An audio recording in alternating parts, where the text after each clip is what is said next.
Tuhan firman-Mu ajaib, kekal meski gunung menghilang.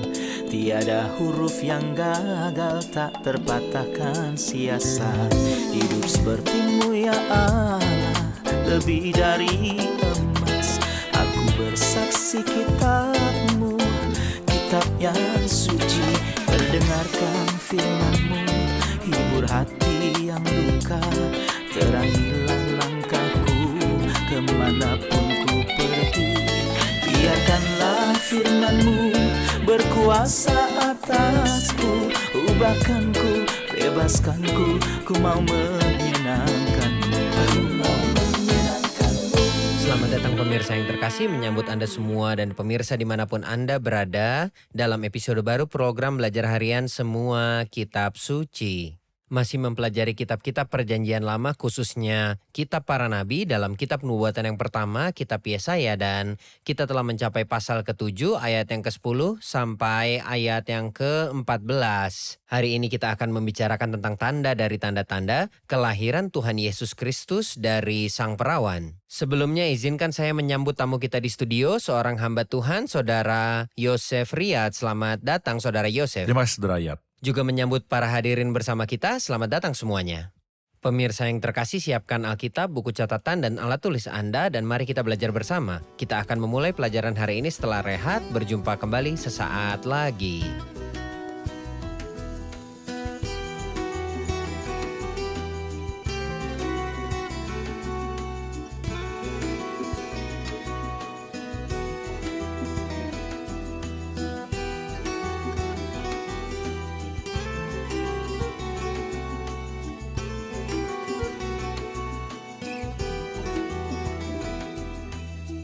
Selamat datang Saudara Yosef. Apa judul paragraf pembelajaran hari ini dari ayat 10 sampai ayat ke-14? Saya akan mengutip dari apa yang Anda katakan tentang judul yang indah, tanda dari tanda-tanda. Di sini kita akan baca tentang tanda dari tanda-tanda. Alkitab penuh dengan tanda-tanda yang menakjubkan dan besar. Namun sebenarnya, tanda kelahiran dari perawan adalah tanda dari tanda-tanda. Baik, setelah pesan-pesan ancaman sampai ke Ahaz, pesan dukungan, penghiburan, dan dorongan datang dari Tuhan. Mulai dari ayat 10, Tuhan melanjutkan firman-Nya kepada Ahaz, katanya, mintalah suatu pertanda dari Tuhan Allahmu yang paling bawah atau sesuatu dari tempat tertinggi yang di atas. Tetapi Ahaz menjawab, aku tidak mau meminta, aku tidak mau mencobai Tuhan. Lalu berkatalah Nabi Yesaya, baiklah dengarkan, hai keluarga Daud, belum cukupkah kamu melelahkan orang, sehingga kamu melelahkan Allahku juga? Sebab itu Tuhan sendirilah yang akan memberikan kepadamu suatu pertanda. Sesungguhnya seorang perempuan muda mengandung dan akan melahirkan seorang anak laki-laki dan ia akan menamakan dia Immanuel. Kita perlu fokus pada setiap kata yang sangat berharga ini. Benar. Tuhan melanjutkan firman-Nya pada Ahaz, katanya mintalah suatu pertanda dari Tuhan, dan reaksi Ahaz aneh. Ceritakan pada kami tentang tawaran Tuhan dan reaksi Ahaz. Tuhan ingin meneguhkan iman Ahaz, tapi sayangnya Ahaz tidak punya iman sama sekali. Hal terakhir yang Tuhan katakan kepadanya di ayat 9, jika kamu tidak percaya, sungguh, kamu tidak teguh jaya. Tidak ada keamanan dalam hal ini jika tidak ada iman. Sayangnya orang ini tidak beriman, maka dia berpura-pura bahwa dia mempunyai kesalehan. Tetapi Ahaz menjawab, aku tidak mau meminta. Aku tidak mencobai Tuhan. Tuhan berkata kepadanya, biarlah itu sesuatu dari dunia orang mati yang paling bawah, sesuatu dari tempat tertinggi yang di atas. Artinya, masalah ini penting bagi saya. Seolah Tuhan berkata kepadanya, masalah ini penting bagiku dan bukan hanya bagimu. Mereka ingin menggulingkanmu, dan demi Mesias yang akan datang dari keturunanmu, bukan demi kamu. Masalah ini penting bagiku. Wahai Ahaz, jadi biar itu sesuatu dari dunia orang mati yang paling bawah, atau sesuatu tempat tertinggi yang di atas. Ahaz berpura-pura saleh padahal dia tidak tahu apa-apa tentang itu. Ia mengingat kita pada Gehazi yang pernah berkata, demi Tuhan yang hidup. Sesungguhnya aku akan berlari mengejar Naaman dan akan menerima sesuatu daripadanya. Persis seperti yang Elisa katakan, demi Tuhan yang hidup yang di hadapannya. Elisa sebenarnya berdiri di hadapan Tuhan, namun Gehazi tidak mengenal Tuhan. Di sini juga raja ini berpura-pura menjadi orang saleh. Tetapi sebenarnya dia mempunyai gambaran kesalehan.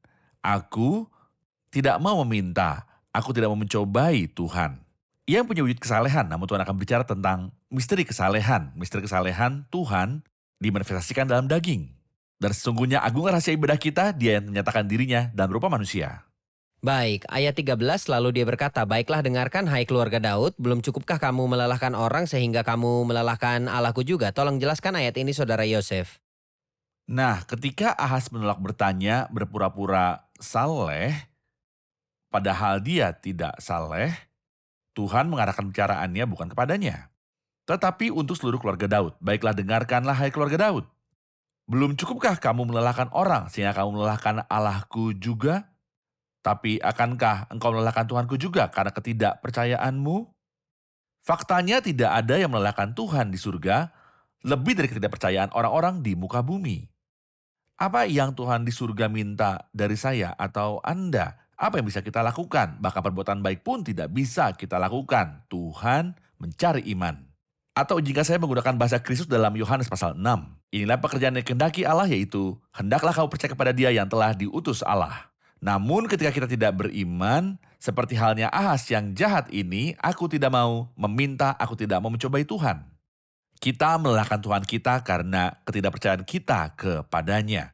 Dan dalam karunia terbesar yang Dia kirimkan kepada kita. Baik, ayat 11 yang saya baca mengatakan, "Mintalah suatu pertanda dari Tuhan Allahmu, biarlah itu sesuatu dari dunia orang mati yang paling bawah, atau sesuatu dari tempat tertinggi yang di atas." Dalam beberapa versi Alkitab, "Mintalah olehmu suatu tanda dari bawah daripada tempat yang dalam, Ya, atau dari atas daripada tempat yang tinggi." Jika permintaan ini ke surga, akankah tanggapan Tuhan datang kepada kami dari surga atau dari Sheol?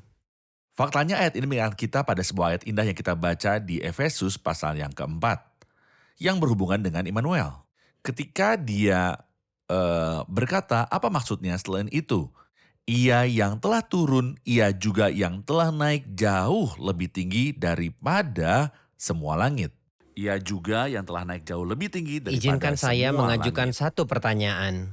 Apa yang dimaksud dengan turun ke bagian bawah bumi, bahwa Kristus pergi ke neraka seperti yang dikatakan setelah ia disalib? Kristus tidak pergi ke neraka. Lalu apa maksud turun ke Sheol atau bagian bumi paling bawah? Pertama-tama, kita tidak membaca tentang Kristus yang masuk ke neraka dimanapun di dalam Alkitab.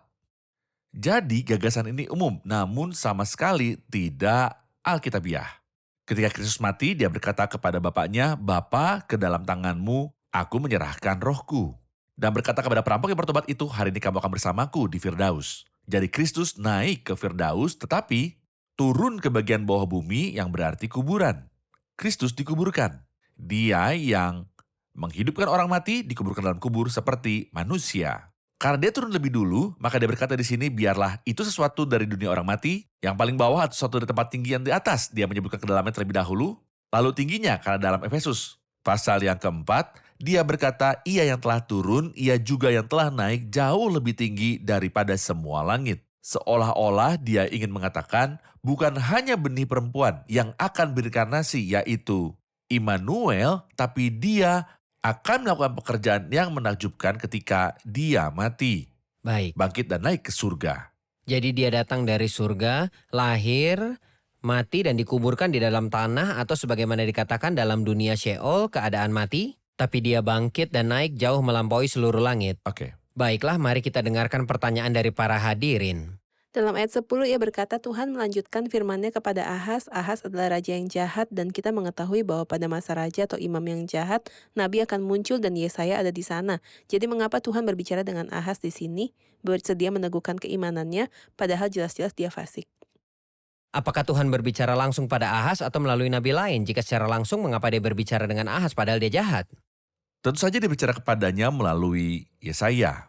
Suara Tuhan mencapai raja melalui Nabi Yesaya. Dan dia berbicara dengan Ahas meskipun dia jahat. Sebab persekongkolan itu secara lahiriah menentang Ahas. Mereka ingin untuk menggulingkan Ahas dan mengangkat putra Tabel. Dan ini menyebabkan bagi Ahas apa yang kita baca di ayat 2. Maka hati Ahas dan hati rakyatnya gemetar ketakutan. Seperti pohon-pohon hutan bergoyang ditiup angin. Berfirmanlah Tuhan kepada Yesaya, biarlah engkau keluar menemui Ahas. Jadi secara lahiriah persekongkolan itu melawan Ahas. Namun sebenarnya konspirasi itu melawan anak Daud, Kristus. Karena secara lahiriah menentang Ahas, Tuhan mengutus Yesaya dengan pesan yang meyakinkan kepada Ahas. Tapi sayangnya Ahas tidak beriman dan tidak percaya kepada Tuhan. Jadi bukan hanya Tuhan yang mintanya untuk percaya pada ayat yang ke-9, tapi berikan buktinya di ayat yang ke-10. Baik. Ayat 14 mengatakan sebab itu Tuhan sendirilah yang akan memberikan kepadamu suatu pertanda, sesungguhnya seorang perempuan muda mengandung dan akan melahirkan seorang anak laki-laki dan ia akan menamakan dia Immanuel. Perempuan muda atau perawan adalah isu pelik dan banyak yang mengkritik Alkitab mengatakan bahwa Alkitab mencakup hal-hal yang tidak benar. Dan bahwa umat Kristiani menganggap kisah kelahiran dari seorang perawan berasal dari ayat-ayat yang tidak jelas. Lihatlah perawan. Mereka mengatakan bahwa kata perawan mungkin berarti gadis muda yang sebenarnya sudah menikah. Menurut Anda, apa bukti yang mengatakan kata perawan berarti gadis muda yang belum menikah? Ini adalah bukti ganda. Dalam Perjanjian Lama versi Ibrani, kata ini, Almah disebutkan 7 kali. Ini salah satunya misalnya dikatakan tentang Ribka, seorang perawan, belum pernah bersetubuh dengan laki-laki. Disebutkan seperti ini sebanyak 7 kali di dalam Perjanjian Lama, dan setiap saat Almah diterjemahkan sebagai perawan.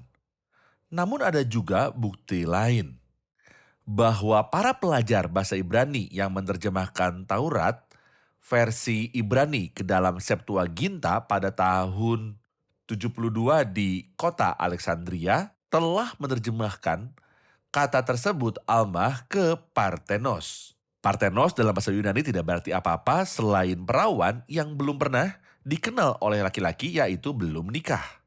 Terlebih lagi Tuhan akan memberikan tanda. Dan ketika seorang gadis muda yang sudah menikah hamil, itu bukanlah suatu pertanda. Setiap remaja putri yang menikah normalnya bisa hamil. Lalu tandanya di mana? Sebab itu Tuhan sendirilah yang akan memberikan kepadamu suatu pertanda. Apakah kamu tidak ingin meminta tanda? Akulah yang memberimu tanda. Tanda yang akan Allah berikan adalah sesuai dengan kebesarannya.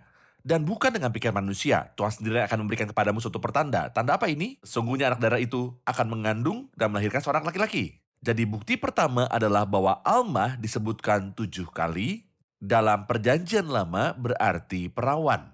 Termasuk saat dikatakan tentang Ribka.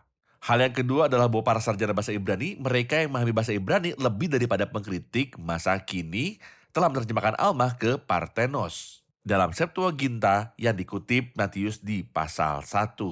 Baik, kita akan melihat beberapa berita dan kembali melanjutkan pembicaraan kita tentang kelahiran Tuhan Yesus Kristus dari seorang perawan. Tentang kelahiran Tuhan Yesus Kristus dari seorang perawan, Tuhan berkata, mintalah suatu pertanda dari Tuhan Allahmu, biarlah itu sesuatu dari dunia orang mati yang paling bawah atau sesuatu dari tempat tertinggi yang di atas. Dan di sini saya bertanya-tanya, apakah doa kita seperti ini? Apakah kita memperdalam permohonan di hadapan Tuhan dan meninggikannya dengan kewaspadaan, ketekunan, dan iman? Apakah kita meluangkan waktu di hadapan Tuhan untuk menyampaikan permohonan kita kepadanya? Apakah kita memperlakukan Tuhan sesuai dengan firman-Nya? Dan apakah kita menganggap serius firman yang Tuhan berikan? Tuhan menginginkan kita, sebaliknya Dia memanggil kita untuk berdoa, untuk meminta permintaan yang mendalam kepada diri-Nya. Saudara Yosef, Anda katakan bahwa kata perawan disebutkan 7 kali dalam Perjanjian Lama. Semuanya mengacu pada seorang gadis muda yang belum pernah dikenal oleh laki-laki, yaitu belum menikah. Tentu saja, ini mengacu pada sesuatu yang terselubung dan tidak diketahui. Dinda pengantinku, kebun tertutup engkau, kebun tertutup dan mata air termeterai. Kata-kata ini mengacu pada seorang gadis muda yang belum pernah dikenal oleh siapapun juga. Benar. Pertanyaan saya, mengapa Kristus harus dilahirkan dari seorang perawan? Dia bisa saja lahir dari wanita manapun. Mengapa kelahiran perawan? Mengapa kita menekankan bahwa Kristus harus dilahirkan dari seorang perawan yang belum pernah dikenal oleh siapapun? Faktanya, ini adalah penggenapan nubuatan pertama mengenai Kristus. Apa yang kita baca tentang benih perempuan dalam Kejadian 3 ayat 15. Bukan berarti semua manusia, padahal semua manusia termasuk saya dan kamu adalah keturunan perempuan. Tidak ada seorang pun dilahirkan kecuali melalui seorang wanita. Namun benih perempuan berarti benih perempuan saja.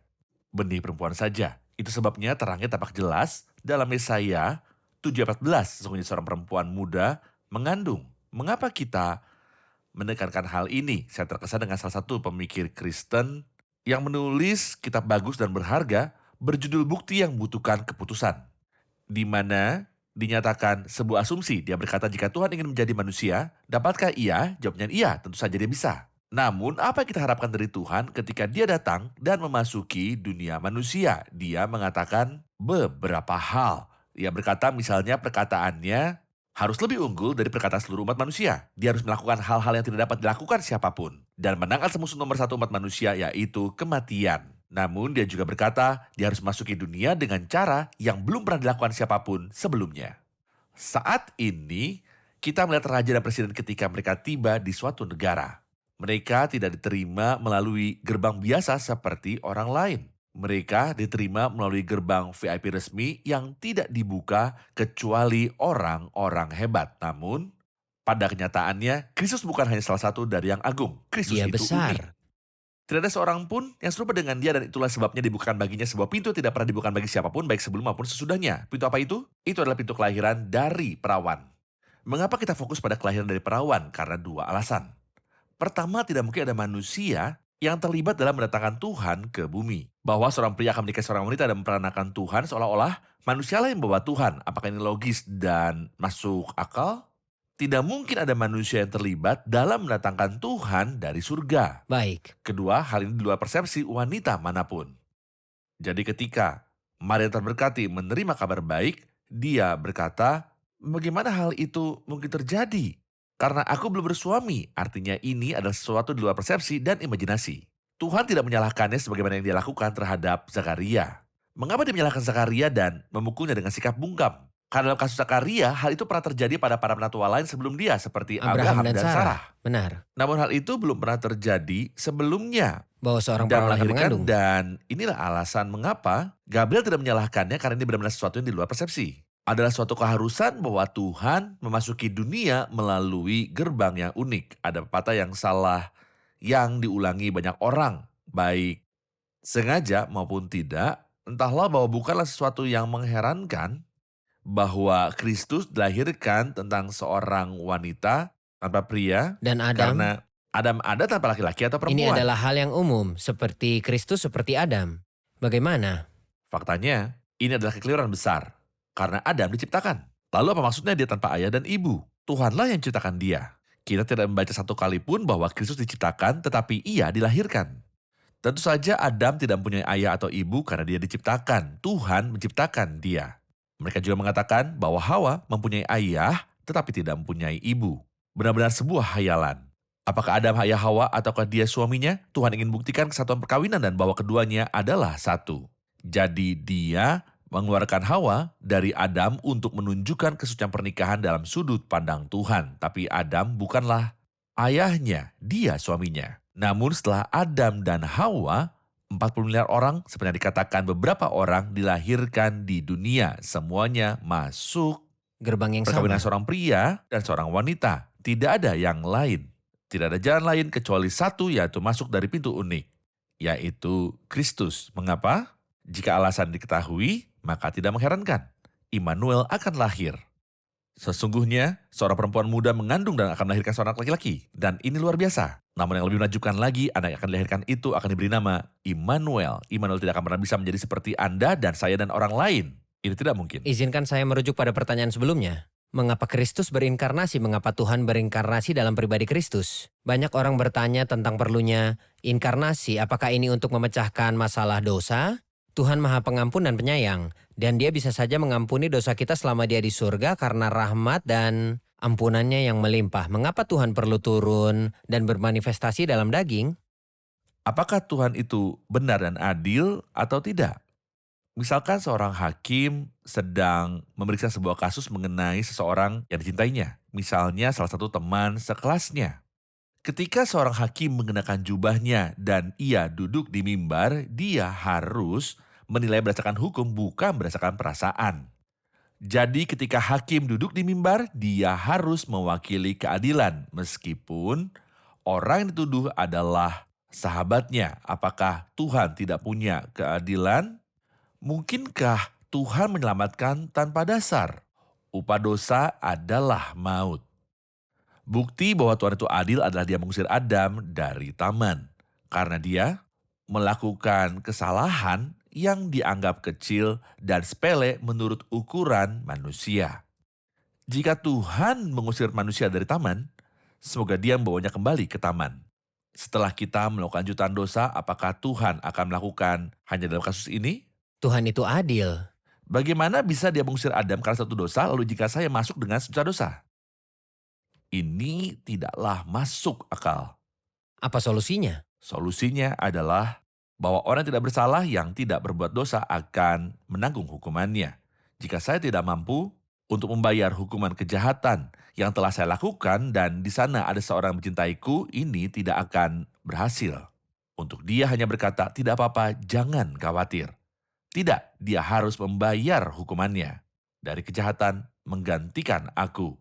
Dengan melakukan ini, dia akan memiliki kebenaran keadilan. Dan tidak ditemukan seorang pun di antara umat manusia yang sanggup membayar, jadi Tuhan mengambil inisiatif dan datang membayar. Dia hadir dalam daging untuk mati melaluinya. Benar. Diketahui bahwa Tuhan tidak mati, dan kematian tidak dapat menghampirinya. Namun untuk melaksanakan hukuman itu dalam dirinya sendiri, dia harus melaksanakannya melalui tubuhnya. Tepat. Kristus harus berinkarnasi agar dia dengan rahmat Allah merasakan kematian bagi semua orang. Faktanya tujuan inkarnasi itu beragam, tapi tujuan itu ada pada yang Anda sebutkan, yaitu yang paling penting di antara mereka. Karena anak-anak itu adalah anak dari darah dan daging, maka ia juga menjadi sama dengan mereka dan mendapat bagian dalam keadaan mereka, supaya oleh kematiannya ia musnahkan dia, yaitu iblis, yang berkuasa atas maut. Baik, mari kita terima pertanyaan sebelum kita mengakhiri episode hari ini. Pertanyaan saya adalah tentang waktu nubuatan itu, mengapa datang pada saat itu secara khusus mengatakan bahwa perawan itu akan mengandung dan melahirkan anak laki-laki. Apakah ada alasan mengapa nubuatan itu disampaikan pada saat ini? Iya, ketika kita bicarakan latar belakang nubuatan ini di ayat 1 sampai ayat 9, kita mengetahui bahwa hal itu dilatar belakangi oleh permusuhan terhadap keturunan Daud. Dan ada ketidakpercayaan bahkan di pihak Ahaz sendiri. Jadi di sini ada permusuhan dan ada ketidakpercayaan. Artinya ada rencana setan untuk menghalangi kedatangan Al-Masih dan ada ketidaklayakan di pihak manusia. Namun baik rencana setan maupun ketidaksetiaan manusia mampu menghalangi kedatangan Kristus padahal kegenapannya telah tiba. Baik, terima kasih Saudara Yosef. Kita telah mencapai akhir episode. Mari simpulkan episode ini bersama para hadirin.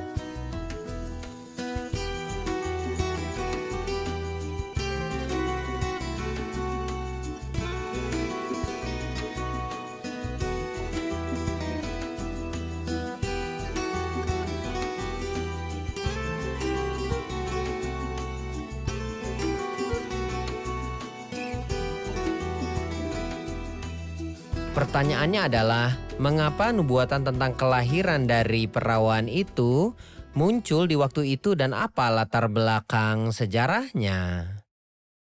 Latar belakang sejarahnya adalah bahwa memang ada plot di antara itu untuk mengangkat seorang raja yang jahat menggantikan Ahaz yang berasal dari suku Yehuda yang dari Tuhan seharusnya datang. Iblis mencoba menggulingkan Ahaz dan menetapkan raja yang lain, tetapi hal ini tidak berhasil dan nasihat Tuhan akan tetap dan terus berlaku. Mereka ingin halangi jalan kedatangan Mesias, Kristus dari keturunan Yehuda kelak. Baik, mengenai ayat sesungguhnya seorang perempuan muda mengandung dan akan melahirkan seorang anak laki-laki, banyak yang berkata bahwa perempuan muda berarti seorang gadis muda yang mungkin sudah menikah dan belum tentu perawan. Apa bukti-bukti di Alkitab yang menyatakan dia seorang perawan sejati? Pertama, kata perawan disebutkan sebanyak 7 kali dalam bahasa Ibrani sebagai Alma, dan dari 7 kali tersebut adalah salah satunya tentang Ribka, dan dikatakan bahwa tidak ada pria yang mengenalnya.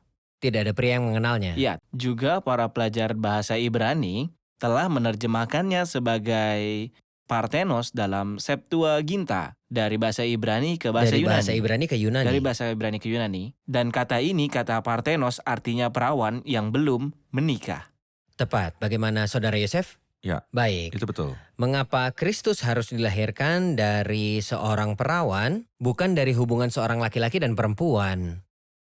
Untuk menggenapi nubuatan bahwa keturunan perempuan akan merembukan kepala ular. Benih perempuan berarti tidak ada laki-laki yang terlibat dalam kelahirannya. Selain itu karena dia adalah Tuhan, wajar jika pintu masuknya ke dunia berbeda dengan pintu masuk lainnya. Tidak mungkin ada manusia yang terlibat dalam mendatangkan Tuhan dari surga.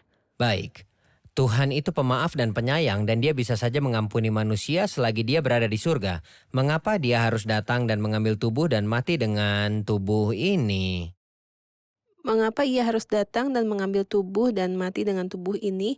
Tuhan adalah hakim yang adil, maka wajib bagi kita untuk menghakimi dengan adil, dan karena semua manusia bersalah, adalah suatu keharusan bahwa mereka harus menanggung hukumannya, atau alternatif lain akan menanggungnya.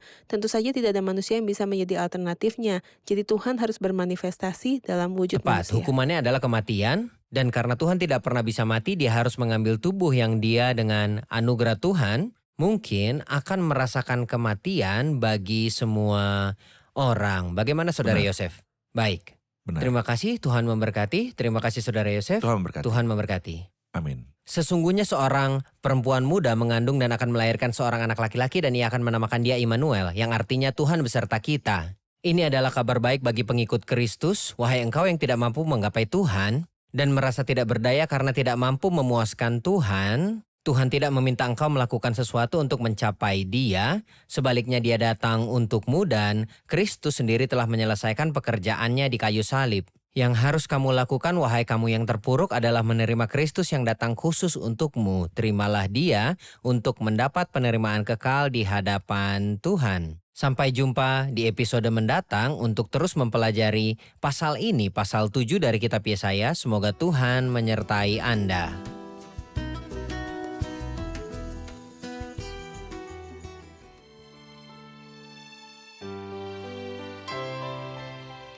جاء يسوع ابن الإله أحبني سامحني عاش ومات لي فدائي قبر مهجور يشهد يسوع حي يسوع حي فغدي مضمون إذ هو حي خوفي يزول لأني موقن فيه ضماني معه الحياة تلذ لي إذ هو حي